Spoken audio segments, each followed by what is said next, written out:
Okay. Oh yeah. Looks like yeah, it was the freaking stupid software, man. I did one of the updates and it completely defaulted to having no audio setting. Ugh.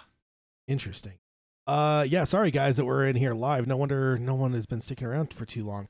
Yeah, I did an update on this stupid streaming software that I'm using, and it has every other update I've ever done has been absolutely fine. But this one apparently decided to change it to where it had default no audio inputs Oh my whatsoever. gosh. So let's see. We got some stuff to cover. Yeah. So, Hi, guys. Yeah, with the in terms of the podcast here, we've already covered quite a bit here. You want to do a quick recap, rapid fire? Yeah, maybe we'll just do some rapid fire for the guys that are live streaming, Yeah. and then for the people on the podcast, this will be a little bit of a refresher if you want to skip ahead a tiny bit. But sorry guys, I have this thing has not done that to me ever before. And this stupid program does way more updates in it than any program ever should. Chris says we seriously need to buy some NCP equipment. Yeah, no kidding, man. Like, how many times have we? How long have we been doing the YouTube live stream? Oh, Like 5 or 6 months now. a few months. Yeah. A few months. But I want to say, literally, I'm not even joking. It's updated like 12 times. With this And this is the software. first time that it has it where audio's defaulted off. Yeah. Strange. Sorry, guys. Okay, so for the guys in the live stream, if you're in the podcast, you'll have to excuse our backtracking a little bit. But yeah, so for you guys in the live stream, basically we were talking about an article that was written right around, it was the day before Valentine's Day, where Glenn Mazara was, it was basically an article on him engaging in in giving like job in Hollywood and TV to like a lot of females and kind of in that like, The equality talk. yeah, the whole movement Yeah. is going on now, but he's been doing it for over 10 years. So it was a kind of an article looking into like the fact that he's been doing this for a long time. And one of the things it mentioned is that he is currently working on the TV adaptation of the Dark Tower novels. So that was like the first time that we had heard since the movie launched that that Glenn was involved in this, and we were starting to wonder. I mean, I was starting to have my doubts were creeping in that maybe he wasn't. Yeah, we haven't heard anything since August. Yeah, so I mean, we didn't know, were they going to mothball the TV series? What we didn't know.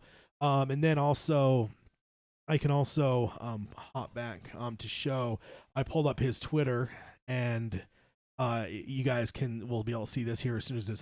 Well, I mean, yes, you guys are hearing us about the same time you're seeing the screen change, because you guys got a little bit of a delay. But with on his Twitter, his banner page here is the rook skull and the tower inside the wizard's glass. So it's one of the covers, one of the more recent covers, right before they did the fully branded set that just came out last year, I think it was.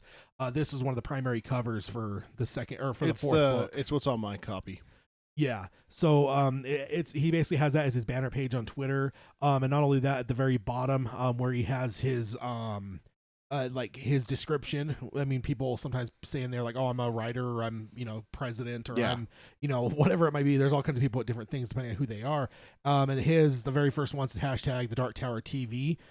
So that was actually when I decided to follow him, and I saw that and saw the banner. I was like, okay, cool. Well, there's some more confirmation in my mind that Glenn is still working on the Dark Tower series. And then we kind of talked about that for a little bit, and then obviously we got into the new article here that we're talking about, and that is that Amazon is doing this other sci-fi series. But in the middle of that article, it says, as part of their efforts, Amazon made a mega deal for Lord of the Rings TV series and is developing a slew of high-profile titles, including The Dark Tower, Wheel of Time, Ringworld, Lazarus, and Snow Crash. So just kind of this throwaway sentence that apparently is telling us that Amazon is indeed the home for the Dark Tower TV series. So that's kind of where we're at now, and what we've been talking about this last little bit here is kind of just like I think we're both relieved that it's Amazon, And not a broadcast. because I feel like HBO is like the golden standard. That's who I think that would be the perfect just because in general HBO has the longest track record. They have the best track record. It feels like no matter what they put out, be it a movie or a television show, it's good. With Netflix, they're the next tier down. Netflix, Hulu, Amazon, I feel they're all like in that next level down. Yeah. A lot of them are good at TV, but they haven't really nailed it with movies yet. All three of them seem to struggle with when it comes to making movies. But TV, they've done incredibly. Then you get down obviously into like cable, when it comes to like AMC, that kind of stuff, or Sci-Fi or anything like yeah, that. I mean TNT, Paramount is another one now. Because Paramount's doing Waco. That's who does we Waco. Just had the DirecTV channel did Mr. Mercedes. So there's like channels like that are like the next tier down, and then obviously the very last tier is broadcast television, especially when it comes to rating and stuff like that. It's not saying that broadcast television can't make good shows. It's just that it's not the ideal home for Dark Tower, is what we're saying. Yeah, not for the kind of the content that we would need for this. Well, especially if we want to be more true to the books and everything like that. There's a lot. This is something that we just covered before we realized the audio was out. Is that there's a lot of bloodshed, and there's quite a bit of sex in this one as well. Yeah. If you're going to be honest to the source material, and if the other thing we were talking about is what's the potential of future seasons going past the end of Wizard and Glass into possibly including Jericho Hill. Yeah. So if we're going to show stuff like people getting arrows to the eyes, headshots, all that carnage after a battle and everything like that, plus all of the stuff that happens in Wizard and Glass, Amazon is a perfect place to produce this show. Yeah, because they're not dealing with ratings. They're not dealing with. They're not dealing with like TV ratings. They're not dealing with advertisers. They're not dealing with the general stuff that would tie a series down to be worried about what they might show on screen or not. And that's encouraging to me. And then we were just talking about right before we started, like right before we got you guys on the live stream audio, and we were talking about. I pitched the idea that right now I'm gonna, until I hear otherwise, I'm going to assume Idris Elba is Roland, and so from there, after they do season 1, season 2, would obviously be going forward from there, and we said maybe they'll get into like some of the stuff between and get into like Jericho Hill and some of that kind of stuff. Or if they do Magus for 2 seasons. I don't know if they'll do that. I think Magus would be great for 1 season. I think if they did 2, it would really stretch it. You think so? Yeah. I do. I feel like... I don't know, because the thing is that are you just thinking Magus, or are you also thinking pre-Magus? I mean, you could do half a season in Gilead before he even heads to Magus, and then when he gets to Magus, your season 1 finale is finding out that, there really is Farson's men here. Yeah. There's a potential there that you could actually do a lot more in Gilead before. I mean, think about it. His trial, everything with his mother and everything like that. Yeah. There's maybe 2 episodes there. I see that a lot. I see most of that as a 1 episode thing, have them training, have him see his mom, have him do the thing, and then maybe it's almost like the comic book. Have it end with his dad breaking in the door, at the whorehouse. Then like the question I pitched to Peter is what it comes down to is once you get past that kind of stuff, would you want to see them go into book 2 and start there, or would you want to see them bounce back and do book 1 and potentially even go back, ignore the whole idea of him having the horn and make it to be where like the series would then follow through exactly as the books show it, to where we're in that cycle. Right. I mean, that would put them in that position where it'd be hard to change things. Mm-hmm. But I mean, you don't even have to do the one that is the book, but you could do one earlier than the book, one that's very close to it, but not exact. But just get rid of the horn. I mean, I don't know if I like that in terms of like whatever, because I was intrigued by the having the horn. The progression. Yeah. Because we got the books. We can read that and everything like that. But I like I'm with you on that. I like the idea of progressing on what's the next cycle, what's the next cycle, what's the next cycle, and everything like that. So although if the cycle with him with the horn does have resolution to it, I don't know if I want that to happen, because I want the Watchers to have the same ending we had. I feel like there's such magic in that ending, as much as people are hate on it usually, especially at first. I feel like some of the magic of Dark Tower is that ending, and I would love to see the ending stay true to the books. Either way, but I mean, I could honestly see my hopes going both ways. I'd love to, because there's nothing more I would love to see than season 2 is announced and they just cast Aaron Paul as Eddie Dean, and then it's gonna happen. It's gonna happen. And then we know that they're going, because we're in the middle of reading Drawing the Three right now, and honestly, that's the book that made me fall in love with it. So I would love nothing more. So here's another pitch, and we didn't even say this before we had our audio issues. What if you did from Wizard and Glass, then went to book 2, 3, 4, 5, 6, 7, and then you went and did Gunslinger again? And that's the end of the series, is Gunslinger? Yeah. Because then you get the whole like cycle of the tower, dude. What do most of us do after you hit the tower? You go and read book one again, and sometimes that doesn't carry you into reading the whole series again, but it might carry you into at least reading even the first part of the first book again. You know, I know it does me almost every time. Every time I read that opening line in the end of the seventh book, I want to go read it in the first book. So do that way, because then you give some buffer too, to where it's like now everything that's established is, you know, could carry off into afterwards. I mean, you'd have some issues there, like the aging of Jake and stuff, unless you, I mean, I don't know. I don't know. It's just an option. Well, one of the nice things about the Dark Tower is having all the different cycles. You can just say, oh, this is a different cycle in the books. Let's make changes. Yeah. Which is what the movie did. A lot of people didn't like that, but if you stay a little bit more true to the source material and make minor changes, one of them being Jake's a little bit older, Eddie's a little bit, you know, Eddie and Susanna aren't a concern really. But if you make Jake just a little bit older, I mean, already we got a guy that is to the cusp of manhood. I mean, Tom's right there. Yeah. So if you just keep it there. But I'm just saying, if you went back and did book one after book 7, you just recast Jake. You'd have to recast him. You recast him as a younger Jake. Wouldn't that be interesting though? Because then you could play in the whole idea that each time things happen, it might be someone different. What if it's a kid that's not named Jake? You know what I mean? Like we've quoted that idea for ages. We've only ever dealt with one cycle. I mean, I guess now you could say with the movie, we started with the very beginnings of another cycle, but in general, we've had one cycle. So we've debated before. Does Roland always draw Eddie and Susanna and Jake? Now, I think that those will always be twinners of his original quartet, but I don't think that they have to be the people that we know. I think no, because we already saw that in the end of book 7 when Susanna goes through the door. Jake and Eddie are brothers. Yeah, that's not how it is in the other in the series, the cycle that we saw. No, I know. So Jake and Eddie are not brothers, but those are potential draws. There's a cycle out there where Roland could draw Jake and Eddie together. Yeah, as brothers, maybe. As brothers, and then he gets the two brothers instead of the junkie Eddie and Jake, the lost boy. Yeah, is that the right way to call him, a lost boy? I'm just trying to think though, with like that door at the end of book 7, I feel like that's kind of an offshoot. I don't necessarily think those people were necessarily involved with Roland in any way. Right. So, but no, it's an interesting idea for sure, is like to maybe do, but I don't know. Plus you also have you have Went Through the Keyhole. I mean, you know, how someone just said that in the chat, asking if we would do Went Through the Keyhole. Oh yeah, I'd be totally fine doing Went Through the Keyhole, because not only then do we not necessarily focus on the quartet, but I also get to see more Stephen DeShane. Yeah, which is fantastic. Yeah, I would love that. But the one concern there is, okay, so if we're going to do Went Through the Keyhole, the one thing you have to decide beforehand, is this a reboot or not? Because we already have Stephen cast. Yeah, exactly. So, okay, so that kind of goes back into casting again, which we touched on a little bit. Okay, so I teased this before, but I actually started doing some work on a Google form that is going to be a casting one.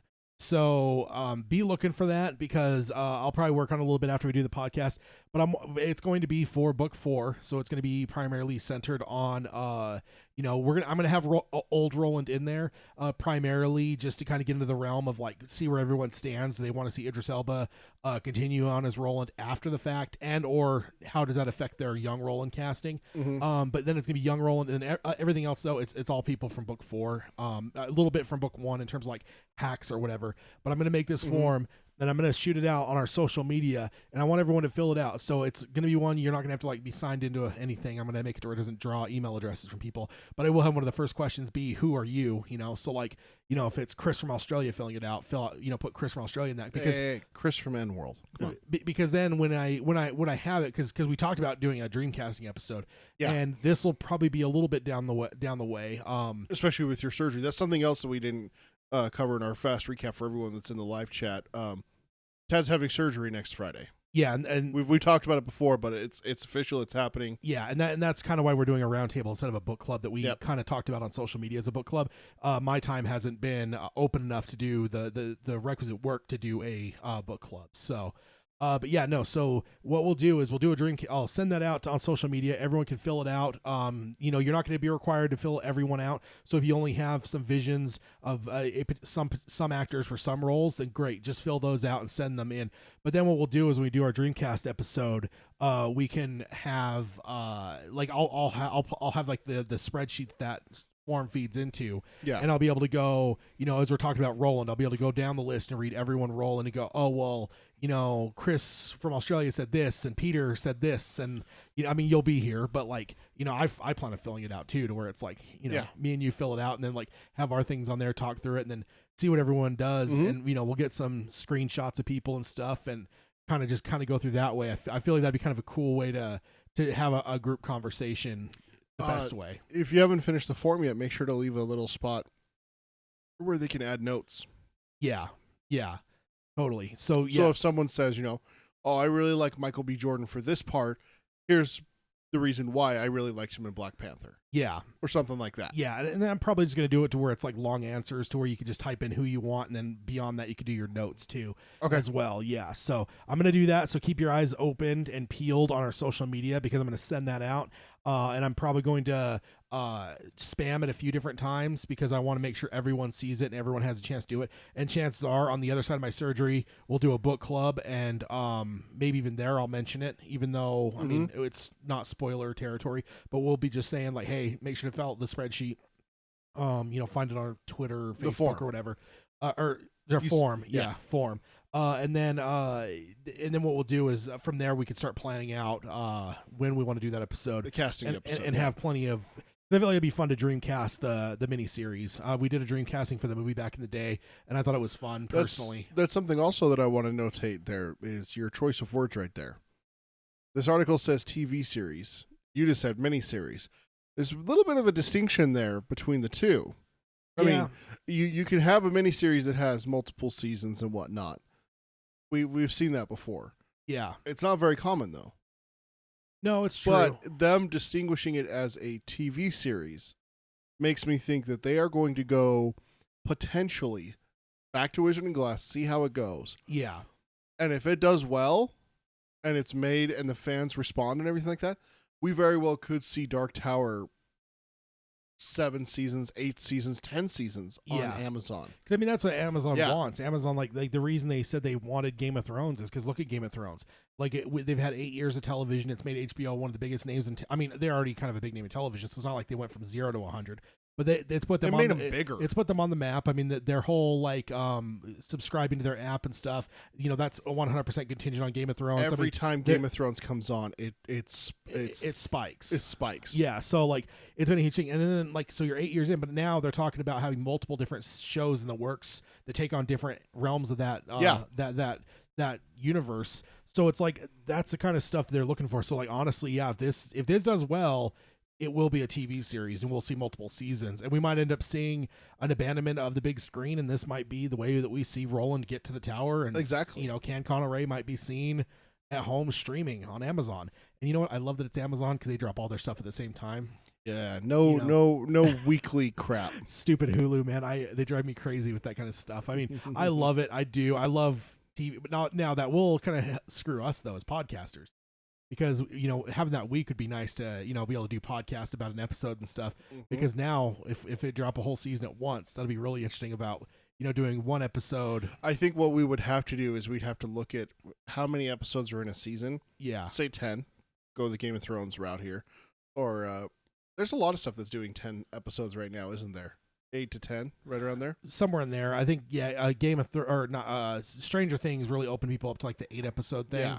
I feel like in the old days, like your TV shows were either like 12 to 13 episodes, or it was up in that 24 episode, like the old school TV, like X-Files and stuff used to be like 24 episodes, Star Trek, stuff like that. But I feel like it's become more, as TV shows have become more expensive, it's a lot more common to see like these 13 episode seasons. But yeah, then Game of Thrones kind of did their thing where they're just like, fuck it, we're doing 10. And then you had Stranger Things. It's like we're gonna do 8, and like guess what? There's no filler episodes. Like this is 8 episodes long. That's it. And I feel like the length is gonna be contingent upon what they come out with scripts and stuff. I think what we're gonna have to do is we're gonna have to look at what amount we have per season, and decide to break it down. Okay, we're gonna do the first 2 episodes now. Here's a rundown of the first 2 episodes. Yeah. That way we don't make everyone wait for the whole season where we do 1 episode at a time. Well, I'm even talking listeners, but what about us? Oh yeah. I mean, my first impression is going to be to freaking unplug everything that, might sidetrack me and just binge for, 8, 10, 15 hours, whatever it might be, and watch through the whole thing. You just did that with a series. What was it? Oh, I can't remember now. There was something just like a couple of months ago. Yeah. That you threw. Was it Punisher? Yeah, I did it with Punisher. You threw it on and you just watched the whole season. Yeah, Mindhunter. I just got my DVD or my Blu-ray copy of Homeland. The not the season that's airing now, but the last season. Did that all in like 2 sittings. Yeah, I'm all about that life, man. Yeah, like you're such a binger. Oh yeah, absolutely. So, yeah, it'll be interesting to see how that works in terms of and how we're going to do it with per episode, because we're going to be watching it. The listeners are going to be watching it. We're going to have to figure out what's the best way to engage as a podcast with it being all dropped at once. You know what? We'll do it after the book clubs. We finish with all the books. Yeah. We'll be talking about it when Amazon's like the 15-year anniversary of the Dark Tower show. That's when we're getting to it. I'm totally kidding, by the way, guys. Hashtag Peter is terrible. Really? Yep, I got one in there on you and before you too. Okay, so that leaves us there on the news. So we're going to jump over to emails next. And yeah, it feels weird. We haven't done this in a while. Email. Yeah, it's great though. I've been looking forward to it. And I will preface this by saying, if people are newer listeners, we are still fairly behind on emails. So some of these might have things that don't sit right for the fact that we're at the end of February. But if you're a newer listener, it's just the nature of the show. We're generally long-winded, so episodes tend to not leave as much room for emails. Yeah, and then also, like we mentioned, if you've listened to the podcast, especially the people on the live stream weren't hearing us because of course, technical difficulties. Yeah, North Central Positronics is screwing us again. They.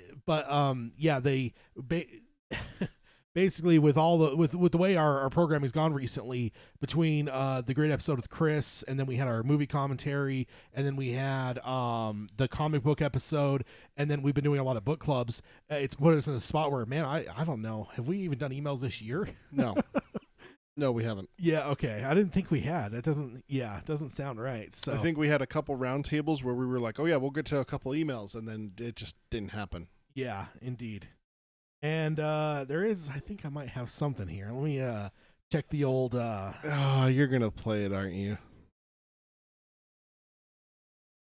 Please don't. Don't. No. Emails. It's the emails. Tad's going to read us what people do us. Oh, that's not good. God damn it. I had to leave that on there. And that's a shout out to OG Chris for reminding me of because I did forget. I was just gonna roll right into it, but yeah, thank you, Chris. Make sure that we keep things legit here. Thanks a lot, Chris. Okay, so the first one is Chris is terrible. And now Chris is getting one before me. Maybe I've turned over a new leaf this year, and maybe it's maybe Tad isn't terrible. As Peter would say. Oh, no, you're still terrible. Just give it time. I mean, we haven't had a chance to talk about anything, really, except for a TV show, so... And you didn't make any snide comments or any little knife jabs or anything like that during it, I didn't even pitch the idea that maybe we both... Here it is. You ready? Maybe we both commit to not watching the show, except for one episode at a time, and then recording. No! Hashtag Tad is terrible. Hey, that's just punishment. That'd be as bad for me as it would be for you, though. Exactly. We just carve out an entire weekend and we just hang out together, binge it up. We just watch an episode, record, watch an episode, record. And then just have them all. Just go like crazy. Oh man, that would be like an endurance. Ugh. That would be something else. You probably have no voice left. Yeah. I don't know. I would. My voice would be killing me. Or we could split it up over a couple days over the weekend. I just live here now. We refuse to talk except for when we're recording. We just text each other so we don't kill our voices. Because there's been a few times that we've done some longer episodes, and I think that behind the scenes too, even some of the there's been times that we've recorded like some doubleheader book clubs and stuff to cover like a vacation or something. And dude, by the end of those, my throat was like, oh man. All right, so first up is someone, he didn't give us a name. He just said Dark Tower Junkie. So like a handle, I guess. Although I guess that's as close to anonymous as you can get on this show, because that pretty much could apply to almost everyone listening, I would assume. He starts off, or he or she starts off and says, "Hi, Tad and Peter." Hi. I've been listening to and enjoying your palaver since discovering it a few months ago. I'm in the middle of listening to the most recent roundtable number 45. Sorry, guys. See, I knew there'd be something. There's always something in there to show like, oh, look how bad these guys are at email. And he's I assume it's a he. I just had to respond to some of your discussions on the future of the franchise after the movie and my preference for TV versus movie going forward in retrospect. It goes on and says, I must preface my feelings on the subject matter with the fact that I have seen the movie and I loved it. I skipped the critics' reviews before seeing the movie to not be biased in any way. I was floored when the bad reviews came out, but I ravenously followed any detail that I could find online about the movie. So I was about as well informed on what to expect with the movie as a fan could have been. I would say that I am happy with the movie as a fan, but I am disappointed only in that the movie is not more successful. To keep from getting on that mile-long tangent, I'll leave the subject of what was right and wrong with the movie to what could have been done differently alone for now. And that's that's definitely one way to do it. But I mean, we're always open to those discussions. I mean, I have no problem. I mean, now the movie is in the canon of Dark Tower, so it's completely open for our roundtable discussions in any way. So whether you liked it or you didn't like it, don't feel that because we've been really focusing on things like comic books and book clubs and stuff that you're somehow not allowed to talk about those things if you wanted to. I mean, some of these are older emails, but if you're a newer emailer that's listening to this episode right now and you're thinking like, oh, well, I had this thought on this part of the movie nobody's mentioned, don't stop yourself. Please send it, because it's part of it all. I mean, just like that's why it's a round table. That's one of the reasons why we named it a round table, is because you can bring any idea to the round table regarding the Dark Tower to discuss. That's one of the literally behind the scenes. That's one of the reasons why Tad named it that, is because when he suggested that, I really liked that idea because it reminded me of like not only Arthur and the round table and everything like that, but one of the things with Arthur, if you're into the mythology a little bit like I am, is that Arthur looked to his knights as equals, which is the exact same way that Tad and I look to our extended quartet. This isn't a show about just what Tad and I think. We want to hear what you guys think. That's why we always start every episode with send us an email. Yeah, and also bringing up different topics too. I mean, like I said, like, you know, with our book clubs, and then we're in the middle of, or we're in the middle of the beginning of book 2. Right. But, you know, if somebody wanted to bring up something from book 1, absolutely, I'd still want them to bring that up, even though we're past that. So that's the way we view, like, quote, the Dark Tower canon and, like, our openness to discussing it for roundtables. I know that Dark Tower Junkie isn't necessarily saying that he or she is avoiding that topic because of our disposition, but I just want to make sure that it's clear to people that if there is something you wanted to talk about with the movie, we're open to that, definitely. And not just the movies, the books, the comics. Win Through the Keyhole. Yeah. Something you read in the Discordia or in Charlie the Choo Choo, or anything interview-wise, or you saw Stephen King say this 2 years ago or whatever. Bring it up. Yeah. We have no problem with it. Yeah. This is an open palaver. Absolutely. And it is palaver, which means that, you know, it's long and drawn out. That's the best. You goddamn right. That's the best part about it. That's what I love about it. That's personally one of my things I love about podcasting is, like, I hate, like, watching old stuff, like old, quote, old media, like radio or whatever, where it's just like, oh, they're going to be like, you know, it's a 3-hour show, but it's, you know, 1-hour segments. And, you know, with all the advertising, it's probably only 40 minutes of actual thing. And like, and then not only that, but then it's 20 minutes of trying to get into the discussion. Yeah. And you only get 20 minutes about it. But that's what I love about podcasting. It's like we could be as long or as short as we want. We try to keep it to a certain thing as like a soft, like target, I guess, in terms of like, we want to be like right in like the 2-hour area. That's what we said from the beginning. Like, cause I feel like with when you start getting longer than that, it gets into like, oh man, like, you know, it's a 4-hour podcast. All right, let's take a break or something. Or like if it's that, super short, you know, people are just like, oh man, it's like, it's only like 30 minutes long. Like, me personally as a podcast listener, I hate shows that are like, if it's under an hour, I don't even give it the time of day to listen to. Yeah, I looked at when I first got into podcasting, Tad was helping me out with it. Actually right before Hugh had the idea for the Dark Tower Palaver, I was looking at a World War II podcast, and I downloaded the first episode without looking at the time. Literally, their first episode was 5 minutes long. Yeah. It was introductions. I was like, oh, that's just the introduction, the credits rolling before a movie. Okay, let's go to the second episode. Second episode was 6 minutes long, and they covered literally nothing. Yeah. I was like, at this point, it's not even worth me downloading the third episode, which was only 9 minutes long. Yeah. It's like, oh, okay, they're getting progressively longer, and this was like a 4-season run. Yeah. Like they had like 400 episodes or something like that. The longest one I could find was 12 minutes. I'm like, what's the point? Yeah. Put them all together and you got a one podcast. Jeez. Yeah, no kidding. So like that's what I love too, is just being able to like kind of have like that general idea, but you know what, sometimes we're like, hey, the movie just came out, we're going to do a 3.5 hour show, and other times we're just like, whatever. That's what I love. But yeah, we're always open to going longer. We just try to have like a general idea for time, but it doesn't necessarily mean that we're going to abridge what we're going to talk about necessarily. We're not like stopping a conversation and go, oh, we don't have time for that right now. Correct me if I'm wrong. We had an entire episode last year dedicated to emails, waiting for the movie to come out. One. We got halfway through one email that took us on a tangent that we went off on for an hour and a half. Yeah. I think we finished the email. I think we finally finished the email, and Yeah. I think we got to one other email, but that one tangent, and we loved it. Oh yeah, it's my favorite thing. All right, so then we'll go on with Dark Tower Junkies email. Okay, let's move on to the TV series, which I hope will still proceed. And here we are. Yes. Yeah, knowing that indeed it will. 7 round tables later or whatever. I hope that the TV series can proceed with a vision and execution in line with HBO with Game of Thrones and Westworld. HBO picking this up would be a dream come true scenario. Wait, did you write this email? Those words literally came out of your mouth before we read this email. Again, it's just like I really just feel like HBO stands head and shoulders above everyone else, though. It just does. Like Westworld, I forgot about Westworld until he or she mentioned it in this email. But with Westworld, I mean, it's the same thing. That show is like beyond the pale. It's so much better and beyond like what other stuff that's going on TV right now. So I just trust HBO a lot. So I don't know. Maybe that's just fanboy me. Then a little bit going on here, I would like to eventually see the same kind of budget that Game of Thrones gets. So how to proceed? I was contemplating this prior to the announcement of the movie. I was thinking the next step and the only step that can work going forward is to move to TV. The best way forward that I can envision for TV is taking the story in the same direction that the comic did, with telling Roland's story chronologically, at least initially. It could begin with Roland chasing the man in black in the desert, but then proceeding into a flashback vision of him remembering the past to help him cope with the elements of the desert.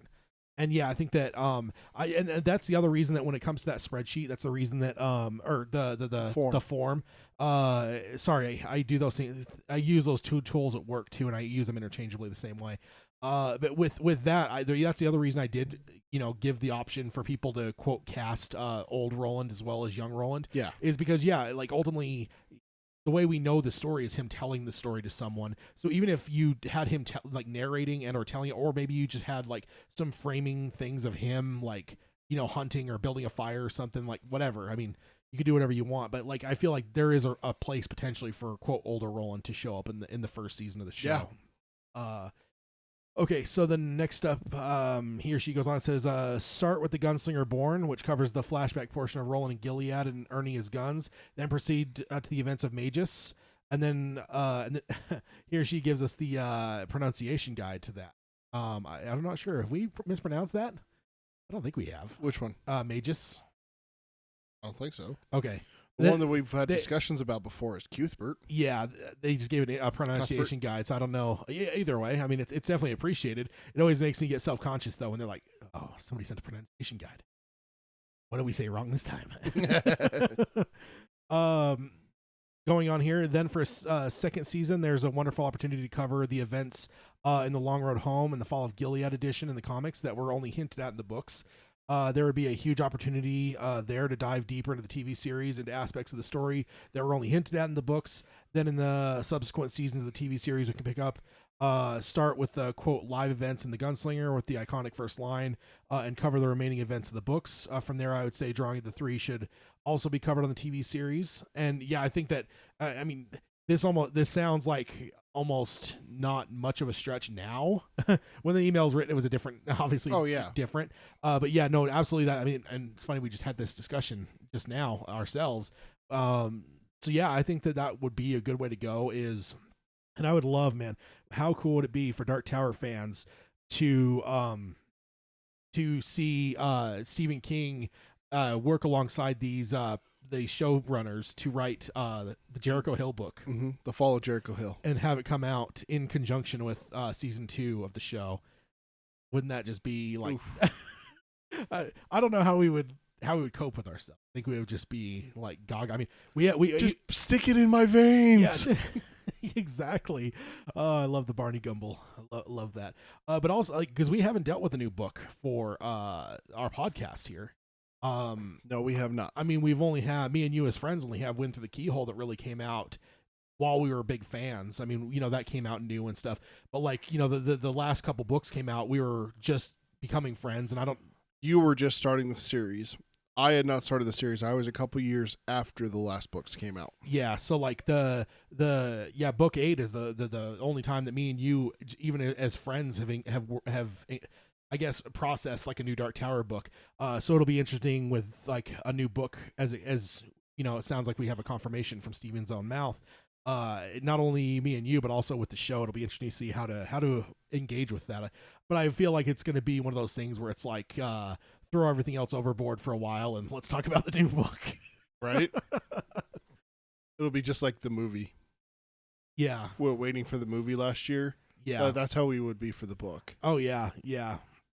And then, of course, seeing if Stephen King's going to do any kind of tours and comes anywhere close to here. Oh, Chris, don't even mention that. Don't even make me think about that. Chris or Cody? Oh, Cody, sorry. What? Have to double up on episodes if TV and book came out at the same time. Oh, yeah. Yeah, that would, yeah. See, I'm talking about, like, I'm thinking of this, like, grand, like, marketing strategy and stuff, but I'm not even thinking about how that would affect us. We would have to do it's like... We would have to do almost a weekly show. 1 week is dedicated to the book, 1 week is dedicated to the show. And we would have to go back and forth. Yeah, just like ping pong back and forth. Okay, so Dark Tower Junkie goes on and says, the object here should be to focus more on the story and character development. Drawing is better served to stay on TV and build the character development with the quartet. Then after a season or so on TV series, there would be a better idea of how well the series is performing and what the fan base is at that point. Then a decision can be made on whether to pursue more movies. I would love to see events like the Wastelands covered on the big screen. But if these events have to be rushed to squeeze them all in, just stick to TV. Most of the series does not have to have huge chunks of CG. Yeah, I feel like, and especially nowadays, I mean, CG is so much cheaper than it used to be. Yeah. So, like, honestly, I feel like the show would not be harmed by not being on a movie. Right. It could be on TV and still execute properly. I mean, of course, like if it wants to get into some really huge things, I mean, I guess even looking at like the Fall of Jericho Hill might be looking at too much for season 2, because that would probably be quite a bit of special effects and a lot of cast and a lot. Yeah. So maybe you couldn't get away with that, but yeah, I don't know. That'd be not what I'm worried about when it comes to. Like, it's not like 10 years ago where TV really struggled with special effects and stuff. Yeah. Nowadays, you got people just as good as the movies doing stuff on television. Honestly, I'm going to say it, dude. There's some TV show people that are better. I would say storytelling-wise, yeah. Special effects, no. Like, because I think even like Game of Thrones, there's been times where you're just like, oh, well, that dragon sure looked better in the last scene than it does in this scene. Like, yeah. Because it's just one of those things. Like, they have a limited budget, and you could fully see that limited budget show through at times. Whereas like with movies, they're just like, oh, we got a $200 million budget. Like nothing looks bad. There was a thing on Marvel Studios subreddit last night where it was the Captain America Civil War airport, the two teams charging each other. Yeah, and it was like this movie had a budget of $250 million, and it was all green screen around it and everything like that, and everyone looked funny. Yeah. Black Panther's out there with his claws down, running with his arms behind him, almost like anime style, kind of thing and everything. And the comments were just like, "Well, yeah, but look at the final product from that. Like, it looks amazing." Yeah, so pretty much. That's what a $250 million budget does for you. Indeed. And Just then, imagine if Nikolai had got a hold of a budget like that. oh, I know, man. Well, I mean, it's debatable, and like where there is that whole debate whether how much control he had or not. But yeah, we won't get into that now. No, that we've already talked about that. And then Dark Terror Junkie goes on here and says, now here's where the tough choice comes in. While I loved Elba and McConaughey in the movies, I think the entire reboot and recasting is likely in order. A lot of people took issue with the McConaughey portrayal of the Man in Black. Tom Taylor will be too old to return for his role as Jake after finally getting back to Jake in the story again. He will likely need to be recast too. Elba, I love his portrayal of Roland. I was fine with his casting as Roland if the plan was to get the best available actor to fit that role. But going forward or backwards, there will be a casting need for a young Roland. There are still story plot line holes, Odetta, Detta, Susanna, and the Drawing of the Three with Elba that must be addressed. Perhaps this is the time to address that and other fan complaints around Roland's race not matching the books. I just think that it might be the best to recast Roland too, but I think that depends on the casting of young Roland. And I feel like that's kind of what I was saying a little bit ago, is I feel like what you have to do is decide what you want to do for the larger series. So the old Roland, and then from there cast the young Roland rather than like, I feel like if you cast the young Roland helter skelter, and then just you put the rest of it at the mercy of that, I feel like that's putting the cart before the horse. But that's just me. And personally, I feel Elba probably won't be down for doing a long-term television thing, just because he's had his stint in television. He's done quite a bit of it, actually, over the years. And I feel like he's just on his verge of really hitting it big. He's really starting to make a lot of movies. Yeah, so I don't know if he's going to want to take the step back, as a lot of people see it, into TV. So I would be okay with recasting for that, or even recasting for a reboot. But I never want to hear from the makers that they recast because of the fans. I just don't. I'm not interested in that, because I don't buy the argument that like Roland's skin color matters. We talked about it before on this show, like how easy it is to solve the Odetta thing. Like. It turn into, rather than just being like the honky muff, like he turns into, an Uncle Tom that's working with the whiteys against his own race. And like the big thing also is that Eddie, assuming Eddie's cast is Aaron Paul, because I mean, come on, or other way around there, Aaron Paul cast is Eddie. Yeah, that's what I meant. Aaron Paul cast is Eddie. I mean, that's a given. Well, then it just looks like Roland is the slave to Eddie. Yeah, like you just make it like you were just saying, the Uncle Tom thing. Yeah, so that's kind of what I mean. That's one way to solve it. And like I don't even think that necessarily, we're not being paid a lot of money to make these decisions. So I feel like there's ways to get around that problem with keeping Elba if that's what they wanted to do. So I'm okay with them changing it for a lot of reasons. I just don't want to hear because the fans bitched, because like I feel like that's a minority of the fan base that was complaining, because like ultimately, I mean, and Dark Terror Junkie said as well that like he or she loved Elba's performance, and like so that's the thing. I know that he or she's not saying that necessarily. I'm just saying like. This is what you're saying. Yeah, what I'm saying is that like I'd be okay with it changing for any reason. I just don't want to hear because of like the minority of fans complaining that they change it. Like I'm just not down with that. It's the same thing with like Star Wars. Like there's been a lot of complaining about certain things, and like I never want to see that like stuff change. I never want to see it get to the point where filmmakers are changing their artistic vision to fit a bunch of whining fans. Because a lot of times, the internet fans, like because it's a minority of fans. Most of the fans are enjoying, this, that, or the other. I don't want to see like the vocal minority like see things change for them. I feel like that would be a mistake.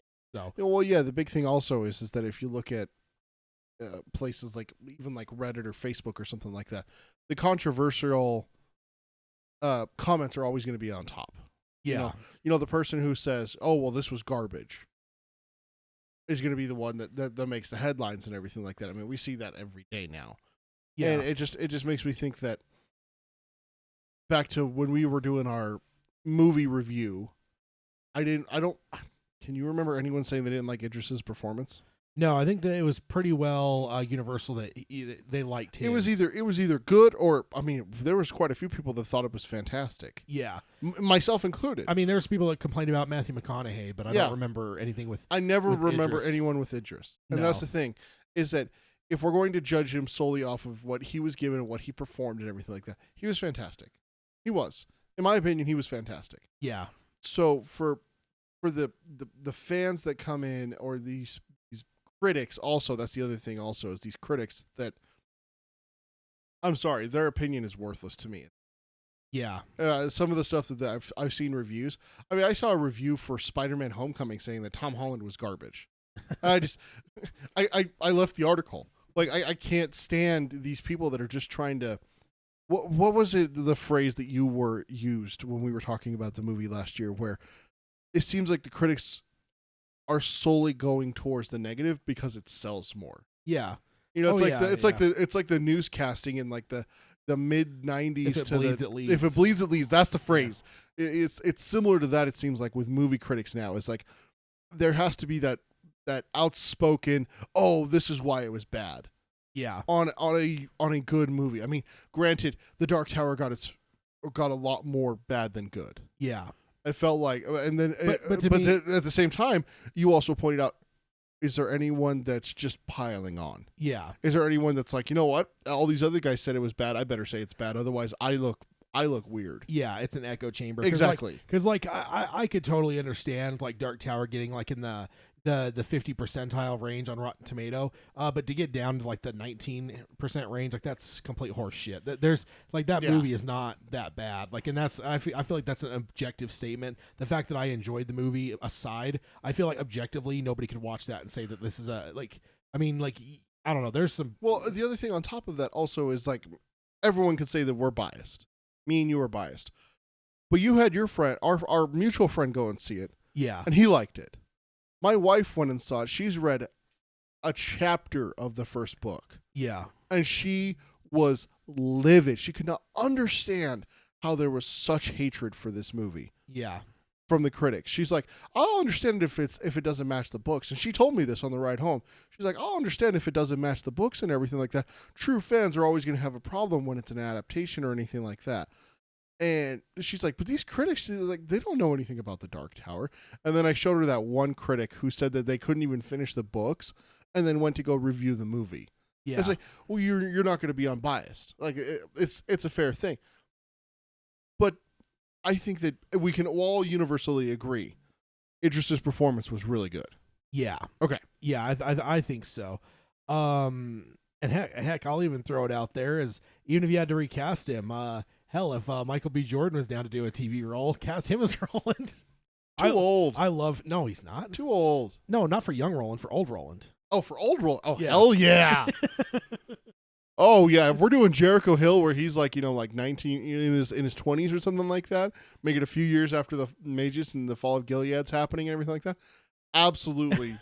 Absolutely Michael B. Jordan. Yeah, I love Michael B. Jordan, man. He's one of my favorites. Okay, so going on, Dark Tower Junkie goes on and says, one of the biggest complaints about the movie was the tone was not the same. It was too sci-fi, too matrixy. It had an identity crisis. The tone should return to be more of the surrealistic Western with all of these flavors and elements sprinkled in: science fiction, horror, mobster, action, adventure, fantasy, etc. It should be more Mad Max than Blade Runner, and I would totally agree with all of that. Return to the tone of the books, stay more true to the books, fix the flaws, but leverage the source material and stay true. And I would say absolutely agreed. Then here she goes on and says the other complaint with the movie seems to boil down to the plot and production issues.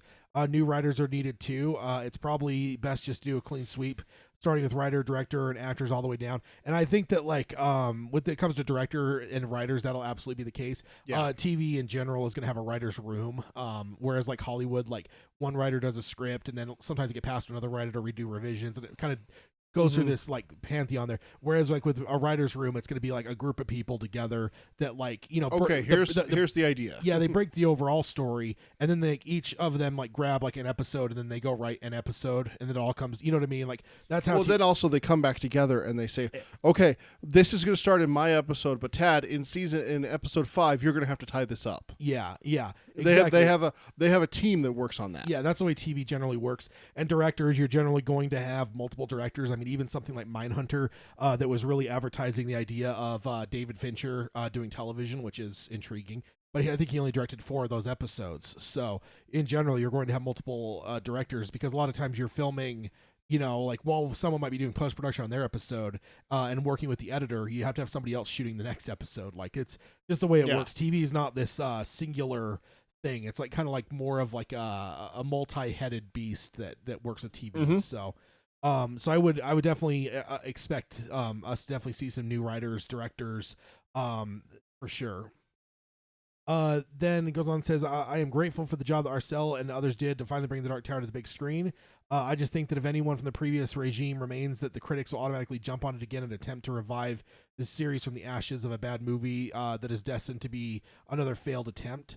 Eliminate that as a potential and start fresh. I'm saddened to say, and I think that that. That idea aside, like I said, like when it comes to like Arcel and stuff, like I don't think like he's going on to do like an RFK movie, so like I don't think he would be necessarily involved. Yeah, and it's just like actors. You have actors that are TV actors. You have actors that are movie actors. Same thing with directors and stuff. Generally speaking, you don't have them cross streams a lot. I mean, that's why that's why it was so crazy to see David Fincher go and do that Mindhunter show, because it's like, whoa, dude, you're talking about one of the most like beloved directors of our time, and he's gonna go and do a TV show. Like that's insane. Like it just doesn't happen a lot. And so I wouldn't, I don't know. I would be more in the realm of that's going to happen just by the nature of the beast, more so than worrying about the critics necessarily. Then he or she finished up, says, thank you for your time, guys, and sorry for the rambling, and never apologize for that, because this is Palaver and that's what we expect. Isn't that what we do on a bi-weekly basis? That's all I do, right? Indeed. And then signs off, long days and pleasant nights, signed Dark Tower Junkie. Couple things from the chat. Chris said, if Jesse is not cast as Eddie, I imagine how Peter will start with the quote, hashtag some executive or director is terrible, end quote. You better believe it. It will be a constant. Glenn Mazzara is terrible. Yeah. I will find out who it is. They cast and I will spam them with hashtag they're terrible. Now what you'll do is you'll have to find the casting director or the casting director, casting person for the show. I'll do it. And then Magnus Kane said, I'm so afraid to see all the new TV stuff that may happen. Like Game of Thrones fans must be ripping their hair out. Depends how they do it, I guess. Marvel did it well. I'm assuming talking about the comics, right? Marvel did the comics. Are you talking for Dark Tower, or are you talking TV stuff? TV stuff. Oh, so. Their TV stuff. Yeah. Oh, I guess the Marvel TV. Okay, I see what he's saying. Yeah, Marvel TV. Yeah, I think that, I would totally agree. I think that it will be interesting, especially if you build a fandom.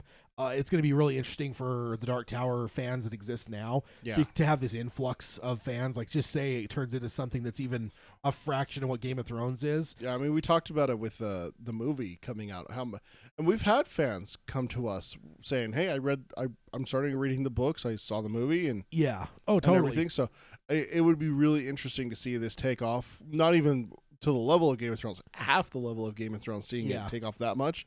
We would definitely see a large influx of fans. Yeah, and it'd be interesting to see how they came at things, and how we as an audience, how we as the existing fans would deal with new people that are maybe even more loyal to the show than to the books. I mean, there's all kinds of things to think about. I mean, it'd be interesting, and I don't know.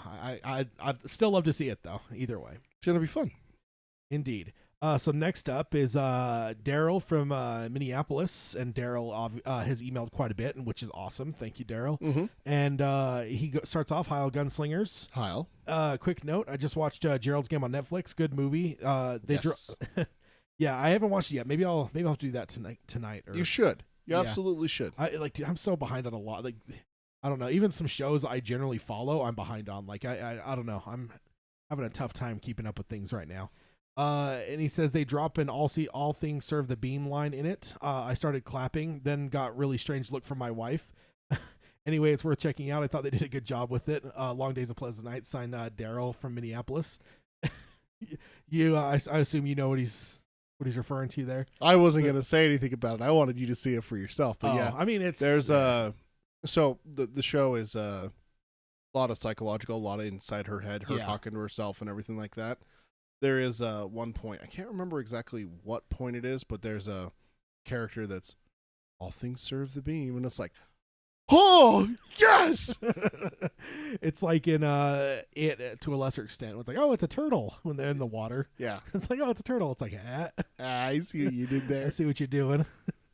Okay, so next up, Daryl just hit us with a short one there. Depending on how far we get, we might have more from him because, again, since we're so backtracked. Sometimes somebody will send a few emails over the course of a month or so, and that's and then we totally get okay. then we get to in one episode. It sounds like they're like haranguing us, but we'll never say that, and we'll never accept that because it's not the case. It's usually us that just aren't getting to them in a timely manner. So do not stop yourself from emailing. Ryan from Wisconsin is next up, and he says, "Hi, all gunslingers." Hi. He says, I've been thinking a lot about how the movie could have been successful, and I think I may have a workaround that would make a movie trilogy and a TV series both do well side by side. So I'd like to hear your thoughts. What I would have done is a movie trilogy on the Gunslinger's first ride, as I've been calling it in my head. Think along the lines of John Wick. That way the story could be shortened down and more action-based. I will admit I haven't seen John Wick yet. I just bought those I missed those when they came out in theaters for some reason. I will admit I'm not the biggest Keanu Reeves fan, generally speaking. But when I heard a lot of the rave reviews about it, I tried to get around to seeing it, but I just kept forgetting. Then the second one came out. I'm like, oh, cool, buy the first one. Then go see the second one in theaters. Yeah, it never happened. So I just recently bought the 4K editions of the two. I think it was only a week or so ago that I did. So I have them now. So I will definitely watch them. But I know them from reputation that they're pretty good. Really good movies, yeah. Then he goes on and says, going back to John Wick, what humanizes him is that he seeks revenge for the death of his dog. Definitely, I've heard that. Not really a good justification for killing hundreds of people, right? Well, it depends on who you ask. Depends on whose dog it is. Yeah, exactly. I think there's some people out there that would genuinely find that justification, but yeah, that's neither here nor there. But if the movie audiences can accept that, why wouldn't they accept a gunslinger's quest to question whoever's at the top of the Dark Tower? Yeah, and I think that like with that, the hard part is that with like the death of a dog, like that's a little bit more real to people. With the Dark Tower, I mean, especially we talked about it in a few episodes back where we talked about the idea of how long it took for the whole story and the whole idea of the Dark Tower to be unveiled fully. So how quick can you really unveil the idea of the Dark Tower itself and the fact that there's something at the top and that's what, you know, like some of that, I think that's the hard part is like, how do you introduce that stuff? Especially if you're talking in the realm of something that's probably going to be a little bit, I don't want to say more shallow, but I will say that with John Wick, I don't necessarily get the sense that it's this deep movie. It's more of like a kind of a trigger action movie type stuff, which is totally fine. You know, pull the, you know, hairline trigger, just go crazy type thing, which is totally fine. But those aren't necessarily your deep movies, you know? Well, it's also, you could be doing a comparison here. He might be meaning the Slaughter of Toll with John Wick. So he could be looking at it from that point where we talked about it before. How can you have a character slaughter an entire town, men, women, and children, and be the good guy? Yeah. I mean, he talks about if John Wick's able to do it for revenge for his dog, why wouldn't we be able to do it for Roland, who's seeking the Dark Tower, to talk to him at the top? But I think the reason is because an audience can really, everyone can understand like losing a dog or whatever. But I don't know that the problem with the Dark Tower itself is it's almost like spiritual. That it's like, how do you to me they just don't go together necessarily. Like, no, it's definitely not as easy to explain why he needs to get to the tower before the Slaughter of Toll. Yeah, which is why I'm actually kind of intrigued now. This brings it back around to what you were just saying. What if Gunslinger's the last thing done? Yeah. What if that's the end there? The Slaughter of Toll. That's how you end it. It's like, I'll do whatever it takes. Yeah, well, I guess you would end on Slaughter of Toll. You'd have to end with the palaver with the Man in Black. You would end it there and everything like that. Now imagine ending with the Man in Black though. Like, just think about all the stuff that's said in that, and honestly, let the writers go crazy. And you know, if you feel like something hasn't been fully fleshed out enough, go crazy on it there with that freaking thing with the Man in Black. Yeah, Chris, stop it. Don't encourage him. Let's see. What does he say here? The bottom one. If somebody somebody kills Oi, I'm sure Jake will go full John Wick. Yeah, I mean, he almost went crazy on that cab driver that almost ran over Oi. Yeah, he did. And so did Peter. I would have killed that guy. And then he says, you can't because Randy is good. Well, yeah, naturally, of course. Stop it. Of course. I mean, there's no question about that. I will say, too, Chris from Australia is currently reading The Stand, and he's been tweeting me things like updates of where he's at in The Stand. Oh, really? Yeah, it's been great. And I'm trying to remember if he had read it before or not, because I feel like the way he's, or maybe even said that he hadn't read it before. So it's interesting to watch for sure, but... Yeah, I remember one of the first ones he tweeted was the intro to the hero, Randall Flagg. Oh, and then Ryan goes on and says, may have to do some justification through flashbacks to make us get why he would want to confront whoever he sees as in charge. But I think that it could totally work. There would definitely be some major cuts to the story. It wouldn't really work without him having a contest, since I don't see him having one for long. Thing is, once they become a hindrance, Roland would either ditch them on his first go around, in my mind. But I think that it would make the final scene of his climb to the tower and showing the folly of his ways a lot more powerful of a moment. And then he says, as for the TV series, that would be the final go around. Like they try to do in the movie, that story definitely needs more character development. Unlike the Terminator style action trilogy, they could flesh out a whole series there. It may be confusing for some that are getting introduced, but I feel like it would be a really cool way to tell the whole story, but having the movie be the first go around. The books fall somewhere in the middle, and the television series wrap up how it ends. It definitely would have a little bit for everyone, and that and everyone that way. Would have a little bit for everyone that way, in my opinion. Anyway, thanks for the pod. You two are doing Gan's work. Long days and pleasant nights. Ryan from Wisconsin. I love that. That's great. Thanks, Ryan. That's an interesting idea. So do like a more abridged thing, and maybe even earlier than we've even seen in the books, to where maybe he does ditch and or kill the Cotet early on, to the point where you get through it in a trilogy and he gets to the tower in the trilogy. Then you show that ending, and then with the series you go through a lot more in depth, where it's like that's a later one. You know what I mean? True. That's an interesting one, Ryan. I like that. That's an interesting. I'm a fan of that. I just have one continuity question. How do you explain the horn? Yeah, that's the one thing you'd have to find a way. Now, because as book fans, we know what that horn symbolizes. Yeah. Now here's the thing: is maybe don't rely on the show to explain it, because like he kind of said that like. The movie would be one of the first things, the book somewhere in the middle, and the series would be the end. What if you almost steer it to where people kind of have to read the books to get everything? That'd be kind of interesting. Yeah. Where you almost have a trilogy of Dark Tower, like beginning, middle, and end. 3 different formats. Thing. Yeah, 3 different formats. That'd be really kind of cool, actually. And doesn't that fit the Dark Tower series, too? So perfect. Three different formats. So perfect. That would be pretty much dead on for what the Dark Tower is and has been for. I'm just sitting here staring at Chris's comment that Randy's a good guy. It's just making my blood boil. Oh man, I'm gonna get an artist to do like one of those like 16th century like paintings of like Jesus, where he's like standing over his people and he's like glowing. But I'm gonna have him do it like Randall Flagg, like the hood and. And have crucified people around him and dead babies that he's killed and everything. Oh man, I'm going to commission a Randall Flagg portrait for you, sir. Hashtag Tad is terrible. And the worst part is, I won't burn it.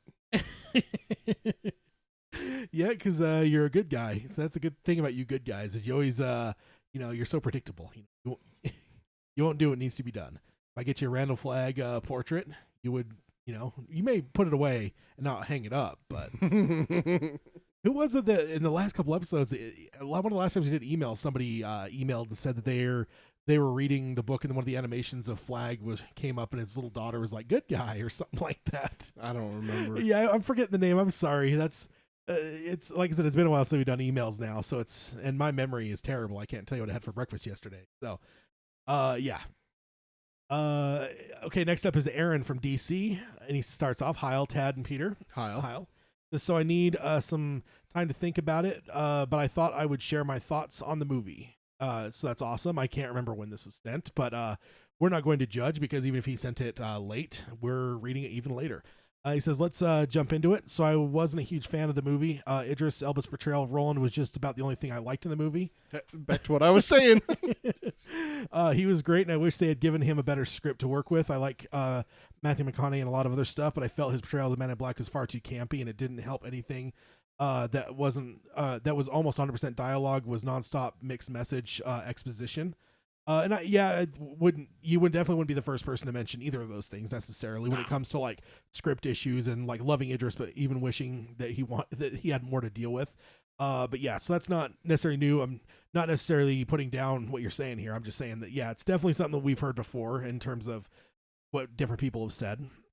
And then he goes on and says, I feel Matt was overtly trying to inform anyone new to the Dark Tower about the mythology.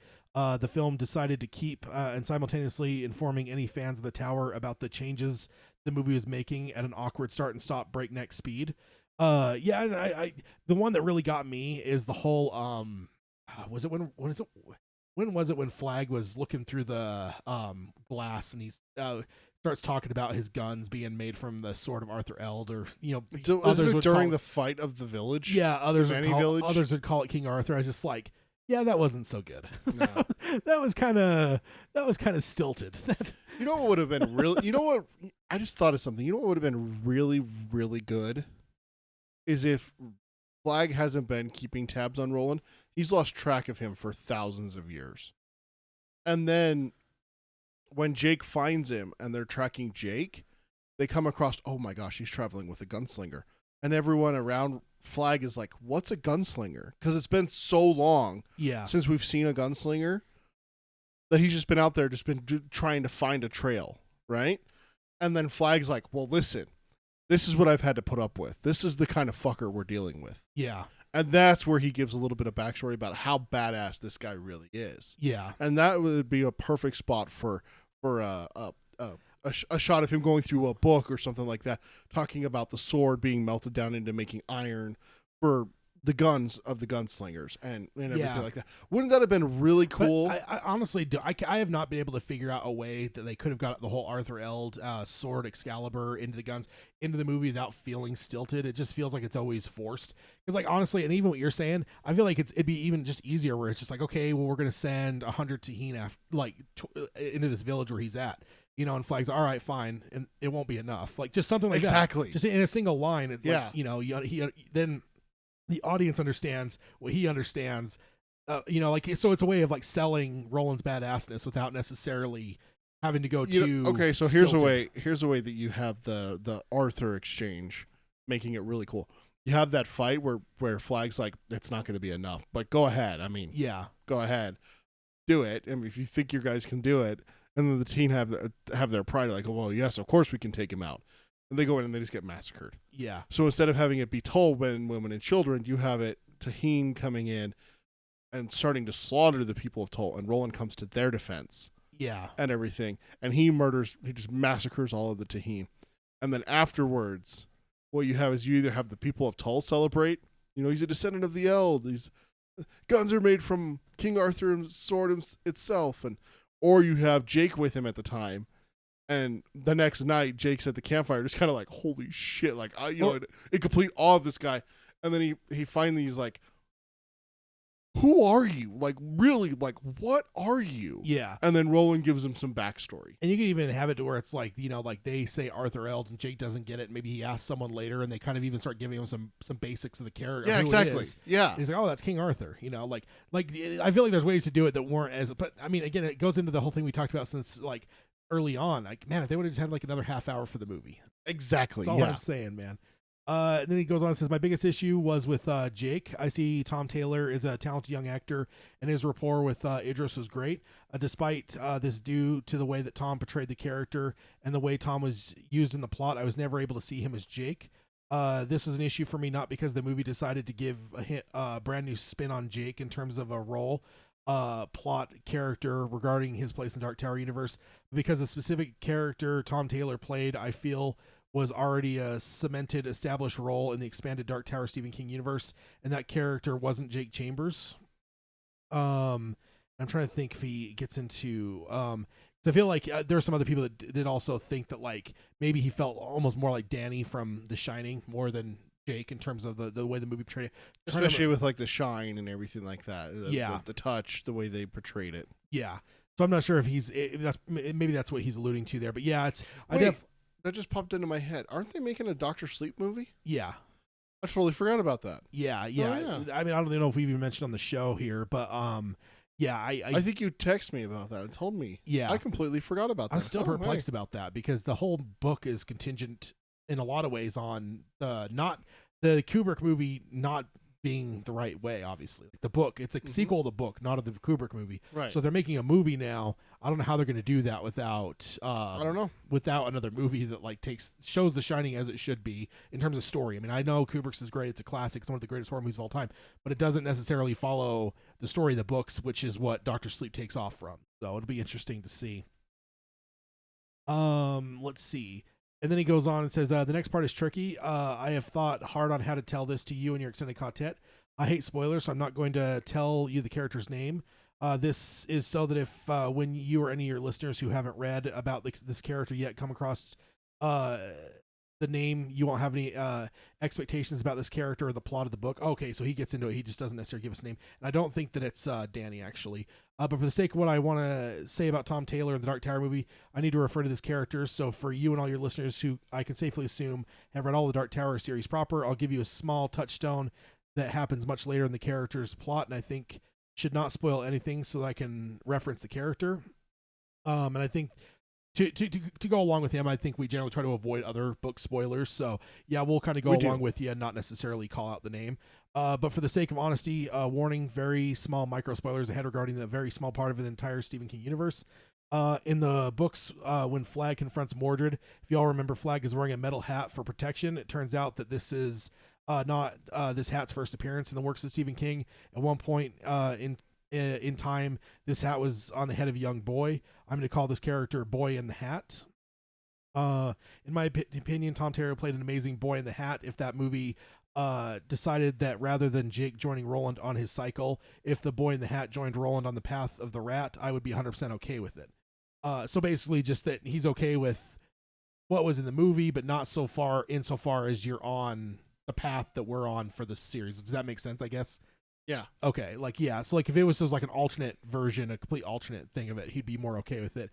But again, I think that almost goes back to the whole idea of, is the movie not an alternate version of things? It's a different time around. You know, are we, I mean, I think that goes back to that age old question, which we brought up earlier in the episode. Ultimately, can we say for certain that every time Roland goes through, he finds Jake, Eddie, Susanna? Maybe not. Or is it potentially different people? Is it different, whatever? Like I said, I think they'll always be twinners of the original content because I feel like that's that kind of like almost like. Well, I mean, we also have conversations about Danny and Jake being twinners. Yeah. There's been lots of speculation. I think there's never been a confirmation on that though. No, it's more of just like speculation. Oh no. It's Jake and the boy in Hearts in Atlantis. That's the one I'm thinking of. Oh yeah, because that guy freaks out in book 7. He's like, "Oh my gosh, you could be him!" Like his twin, and everything like that. So I'm 100% convinced. I'm going to throw my hat in the ring. I'm 100% convinced that Roland does not always pull Eddie, Jake, and Susanna. Yeah. I honestly believe that there's going to be instances where he goes to the tower by himself. I'm also going to believe there's instances where he goes with 7 people. Yeah. And they all die or leave him or something or betray him. That would be an interesting one. That would be a real curveball if they threw this at us. If they did another sequel where it's the sequel of the books, have someone flat out betray Roland. Yeah. Not Eddie messing up, not Jake being a kid, not Susanna, leaving him and choosing a different life, but have someone flat out betray him. So then we have a gunslinger versus gunslinger showdown. Yeah. Yeah, no, that'd be awesome. And that actually goes back into a little bit with what Bobby Garfield, thank you. With what Ryan was saying about his idea for the different movie. What if in that one he doesn't pull anyone? There just is no drawing, like exactly because it's early on to where it's just Roland, you're on your own. Like this is you're on your own. This is your journey type thing. Maybe he even finds the doors, but he doesn't get attacked, so that he doesn't even worry about the doors. He has no need. He looks at it as like one of those like don't fuck with things that are of wizards and magic. Don't even mess with it. It's not worth your. So he maybe even sees the doors, but he leaves them. Like that'd be an interesting take on things for sure. Then he goes on and says, I was fully on board to see what a different cycle would look like, including by name. The Boy in the Hat would have his own interesting stake and spin. I think the Boy in the Hat would have some interesting interactions with Roland, as seen in the movie with interactions between Tom and Idris. And then he says, to me, both the Boy in the Hat and even more so with Jake are fleshed out enough characters that I felt a little peeved with this movie, with including the Boy in the Hat and calling him Jake Chambers. And I will say that I don't think anyone complains about Tom's performance, but I do know we have had some complaints about Jake throughout our reactions, and I will say that that doesn't necessarily surprise me. With we talked about it recently about how many people look to Jake as their favorite character. You know, so it really doesn't surprise me that with him having been changed quite a bit, that it doesn't surprise me to see some complaints about it, because he is in some people's like Eddie is for you. You know what I mean? If they cast Eddie as someone else, I think you get over it. But if it got to the point where it started showing the character and it was just a completely different person, I don't know if you'd be able to you'd have a really hard time with that. I would. You absolutely. Now, if they called him someone else completely and had a different name, fine. But if he's called Eddie Dean, you would have a hard time with it. What if it was just this quiet, reserved guy named Eddie Dean? Not the loudmouth Joker. Like you'd have a hard time with that. And I think that's kind of where some of the complaints we've had. And again, I don't think any of it was ever aimed at Tom. It was more toward like the writing. I think it was the character of Jake and what he was presented as, and what he went through in the movie is what the problem was. It wasn't Tom's portrayal of that was the issue. Yeah. Yeah. Chris is having a really good idea in the chat here with me. We've been kind of going back and forth. He says a cycle where Walter and Roland are friends and Randy betrays him. And then I said, showing he's a true bad guy. And Chris says, for a good reason, of course. Like, dude, we are in a cycle. Be reasonable. End this madness. I swear, that's straight out of your mouth. Is this you on this account? Don't lie to me, Tad. Oh, man. And then, let's see, Aaron goes on and says, rather than this being a direct complaint, I say this was more of a large distraction when I was watching the movie. It felt a little like watching an X-Men movie starring a Wolverine that has claws but never uses them, and then we find out Wolverine likes to throw playing cards, loves trench coats, and talks with a heavy Cajun accent. Oh, I don't know. That's my boy. That's Gambit right there. I don't know why you degrade Wolverine in such a way. Shut your mouth. You shut your mouth, sir. In my defense, that isn't just like me toying with you. I've been against Gambit for the longest time. It's true. You've been against Gambit since day one of our friendship. You do not like him. I find he's overrated. He's not strong enough, and like I don't know. And then like as big of fans as people become of him, I'm like, why? I just don't get it. I guess maybe it's just me, but I just don't get it. I have a hard time with it. Okay, then he goes on and says, sorry to ramble, love the podcast, and again, never apologize for rambling, because that's the whole point, and thank you for the kind words that you love the podcast. He says, P.S., so hoping for a hard reboot TV MA series, and also it was amazing, and yeah, I think that has been fairly universal on here as well, and then he signs off, Life for Your Crop, signed Aaron. Thanks, Aaron. Yeah, thank you, Aaron. I think that puts us pretty much where I think we've kind of got through a few here. Mm-hmm. I think that's going to be a good spot to close up shop. And I mean, I don't know. I think so, but I think we're good. Yeah, I think, because I'm trying to look at these other emails. Sorry, I'm kind of like talking. No, you're good. To see if we have anything. No, the rest of the emails are a little bit longer to where I don't necessarily want to dive into them. Because the way we are. What, you don't want to do a 4-hour episode like Chris suggested? That's the problem that happens is that with the way we are, it's never the email lengths, it's the way we are. Because I mean, dude, like even that one email that would end up taking us almost our entire episode, like when I look back, like I don't think that was a very long email. It was a paragraph. It was one paragraph with one idea, one comment or something like that, and it set me and you off. Yeah. So yes, longer emails have more chances to set us off. So yeah, and that's the thing is like that's like I don't know, like I feel like it's been good, and I would hate to like start another email and get to a spot where we have this like oh man, that's like an hour and a half conversation, but shit, we're at the end of the episode, we don't have time.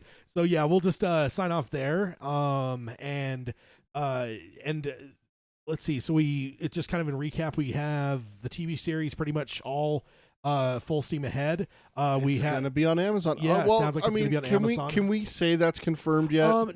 No, I like I said, I tweeted at the lady that wrote that article just saying like, hey, you made a passing remark about Dark Tower and Wheel of Time being on Amazon. Like, do you have confirmation of that? Because those are like two really big franchises that have had huge franchises that have had no kind of confirmation. So for you to just throw that out there is kind of like, do you have any backing on that? Like, did Amazon, because like the deadline was an exclusive, so I have a feeling that like that may have come from Amazon. So it's like, cool, if someone from Amazon mentioned those things as other products that they're working on, then cool. But can you like spell that out a little bit more? Because that's kind of a big deal to just throw that out there. That, Yeah. I don't know.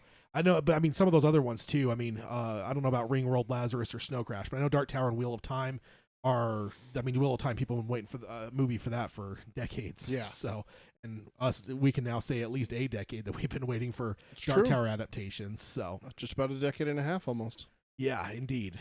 Okay, so just to close up shop, if you guys want to subscribe to us, you can do that on iTunes. You can stream us on Stitcher. You can find our show notes in your podcast notes, the URL to our show notes, and I'll have all the articles that we covered today, including the screen grab of Glenn's Twitter, as well as a link to his Twitter, so you can go and follow him.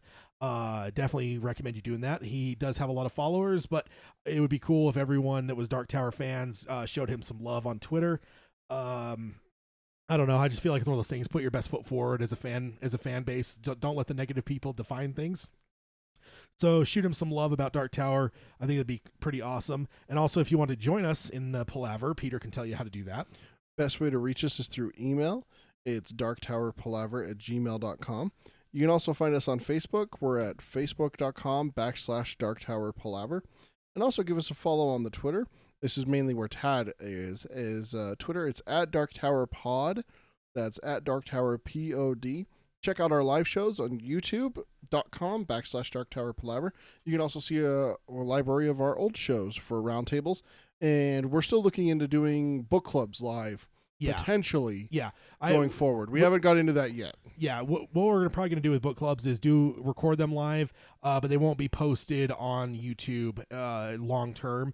They'll only be podcasts. But if you want to join us live and engage with us in conversations, such as how great Jack Andolini is here in this next little bit for the next book club. What the hell, Jack? He's great, dude. No. Yeah, he's awesome. He's fish food. So if you want to engage with us on those, join with us. It'll probably be the middle of March when you'll see us again. Just as a reminder, won't be seeing us here in a couple weeks. I'll still be on the mend, and then mid-March, look for us back with a book club for sure. Book club, we'll circle that.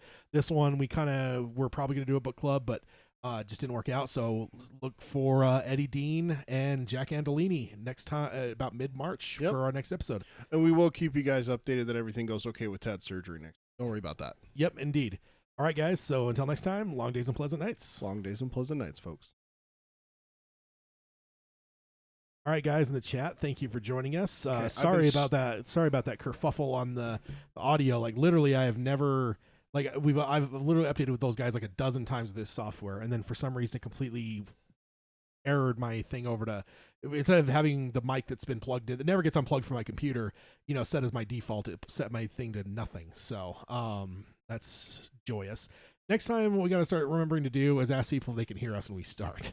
So I was actually thinking of a way to do that. That's what we should really I'll just turn my phone volume up for a second and see if we hear us. Or, I mean, yeah, if we have people in the chat, we just ask if you guys could hear us type thing. But yeah, no, we'll definitely look in the future to make sure that doesn't happen. Apologize.